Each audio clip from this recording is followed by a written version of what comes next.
ሰላም ሰላም ውድ የእውቀት ማህደር ቻናል ተከታዮቼ እንዴት ናቸው? ሁሉ ሰላም ነው?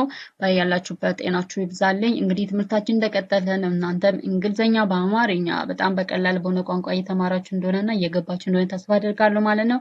ሰው እናንተም ቤቱን ሰብስክራይብ አድርጉ፣ ሼር አድርጉ። ሰው ቀጥታ ወደ ትምህርታችን So asking questions using have and has አይደለ? So have እና has it is verbs ናቸው አይደለ? verbs to show something is there አይደለ?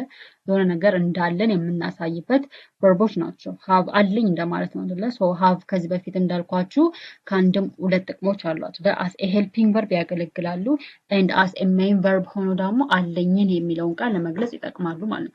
so we use have and or has to ask questions about possession or experiences አይደለ?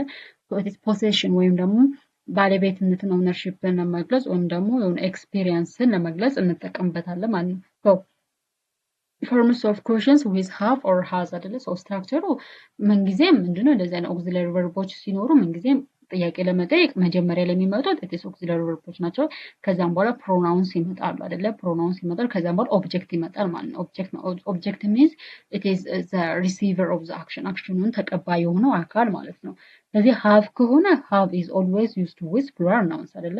ከplural nouns ወይም ደግሞ plural ከሆኑ ተውላጠ ስሞች ጋር ነው የምንጠቀመው ከአይ ከዩ ከዊ እና ከዘይ ጋር።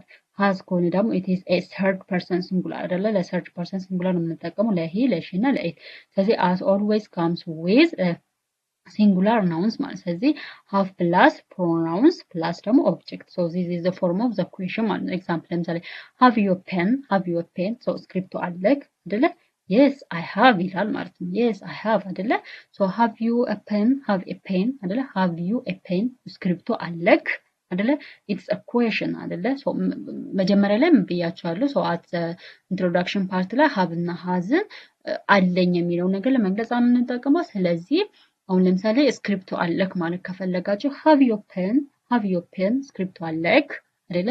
ከዛ ካለው yes I have ከሌለው ደግሞ no I haven't አይደለ? I haven't ይሆናል ማለት ነው። have they a car እነሱ መኪና አላቸው እነሱ መኪና አላቸው አይደለ? it's a question አይደለ?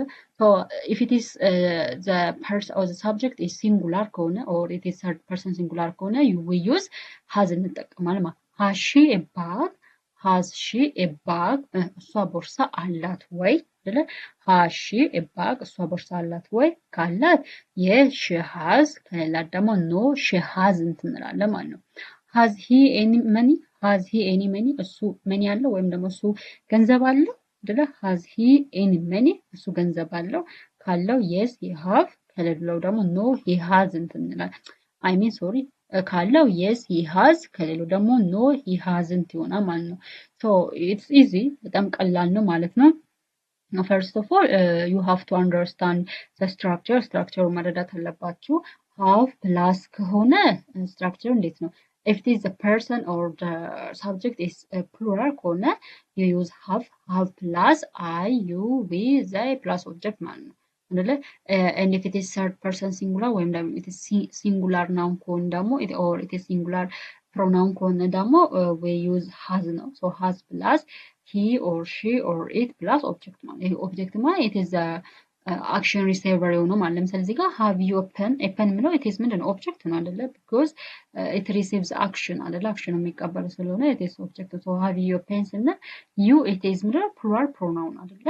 and have ደግሞ so ይሄ plural pronoun ከሆነ we use have አይደለ? so have you a pen ስክሪፕት አለክ ወይ አይደለ? and if it is singular noun ከሆነ ደግሞ has she a bag አይደለ? so if it is singular pronoun ከሆነ we use has አይደለ? has she a bag እሷ ቦርሳ አላት ወይ እንላለን ማለት ነው። so this is all about today's lesson. so there is a lot of practical questions you have to practice it. so እዚህ ጋር ለምሳሌ choose the correct answer dash you a book አይደለ? so this you is a plural pronoun አይደለ? so plural pronoun ከሆነ ደግሞ we use have አይደለ? so have you a book እንላለን ማለት have you a book እንላለን ማለት ነው። ለምሳሌ እዚህ ጋር the boy a new bag አይደለ? the boy a new bag አይደለ? እዚህ ጋር the boy is a new bag አይደለ? ስድስተኛው ጥያቄ the boy a new bag አይደለ? boy የሚለው ሲንጉላር ፕሮናውን አይደለ? ሲንጉላር ናውን ነው። I mean ሲንጉላር ናውን ከሆነ ደግሞ we use has አይደለ? has the boy a new book has the boy a new book. so እንትን ልጁ አዲስ ቦርሳ አለ ወይ አይደለ?